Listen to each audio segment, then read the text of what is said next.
আমরা এই যে দেখেন ইন্ডিয়ান ঔষধ, ইন্ডিয়ান এই যে অ্যাপোলো হাসপাতালের স্লিপ, এই দেন কয় তারিখে গেছি। কেন যাব ইন্ডিয়া? আমাদের ডাক্তার যদি ভালো হয়, সুন্দর পরিবেশ থাকে, তাহলে আমরা কেন ইন্ডিয়া ডাক্তারের কাছে আমরা চিকিৎসা করার জন্য যাব? বাংলাদেশের টাকা নষ্ট করার জন্য কেন যাব? আমি এই যে ইন্ডিয়ার ওষুধ দেখছেন, ইন্ডিয়ার এই যে সিরাপ, এই একসাথে দুইটা সিরাপ আনছি। এক সিরাপ অনেক ভালো, সিরাপগুলা ভালো, আমার বাংলাদেশের সিরাপগুলা ভালো না।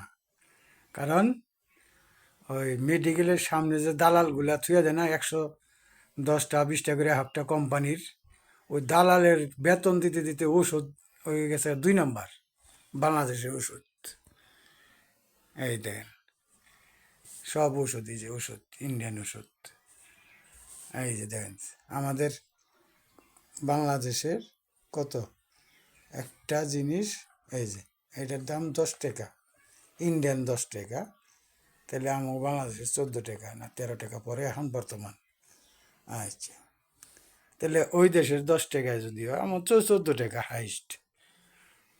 তাহলে এই যে আমরা যে ইন্ডিয়া যাই, কেন যাই? আমাদের বাংলাদেশের ডাক্তাররা ভালো না, ভালো না, ভালো না। কারণ ভালো যদি হইতো, রোগী যদি ভালো হইতো, তাইলে ইন্ডিয়া দৌড় পারতো না, ইন্ডিয়া ভারত আর দৌড় পারতো না। আমাদের বাংলাদেশের ঔষধও ভালো না, সব হলো কুত্তা বিলাই ছাগলরা খাইয়া থুয়া দেয়, ওষুধ হইলো 2 নম্বর। মেডিকেলের সামনে যেগুলা ওষুধ কোম্পানির লোক থাকে, এখানে বয়কট করা পারলে, এই সরকার যদি বয়কট করা পারে, তাহলে ওষুধ ভালো থাকবো, ডাক্তারও ভালো থাকবো। ডাক্তাররা বড় আহ, অনেক কোটি কোটি টাকার মালিক হয়ে জায়গা, বর্তমান ডাক্তারগা অনেক কোটি কোটি টাকার মালিক হয়েছে। এই 17 বছর 18 বছরে ডাক্তারি করে আহ, বহুত জায়গা, কোটি কোটি টাকার জায়গা কিনে করতে কিনছে কোম্পানি, ওষুধ কোম্পানি তাগো দিছে। আর ওষুধ হয়ে গেছে 2 নম্বর। ব্যথার ওষুধ খাইলে কিডনি নষ্ট হয়ে যায়, কিডনি খারাপ হয়। আর ইন্ডিয়ার ব্যথার ওষুধ, এই যে ব্যথার ওষুধ, এই যে ওষুধ আছে, এই ওষুধগুলা খাইলে কোনো পার্শ্ব প্রতিক্রিয়া, কিডনির সমস্যা হয় না, কোনো কিছুরই নেই। এই যে আমি ইন্ডিয়াতে এই যে কিছুদিন আগে দেন, এই যে কয় তারিখ, এই দেখেন ডিসেম্বরের 3 তারিখ, ডিসেম্বরের 3 তারিখ 2024 সাল। এই যে কেন আমরা ইন্ডিয়া যাব, কেন কেন আমরা এই সরকারের কাছেও অনুরোধ জানাই, ডাক্তারদের ভালো করেন, ডাক্তার যেন রোগীদের সেবা দেয়, ইন্ডিয়ারা যেরকম সেবা দেয়, রোগীরা খুশি হয়ে জায়গা, আনন্দ হয়ে জায়গা, আনন্দের ছুটে টাকা পয়সা সব দিয়ে দেয়।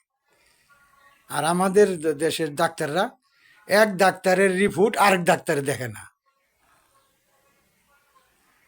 আমাদের এইখানে বাংলাদেশে 4টা ডাক্তার দেখা হয়েছে, 4টা ডাক্তারই এমআর এমআর করতে বলছে। এমআর এক এমআর তো একটা করলেই চলে।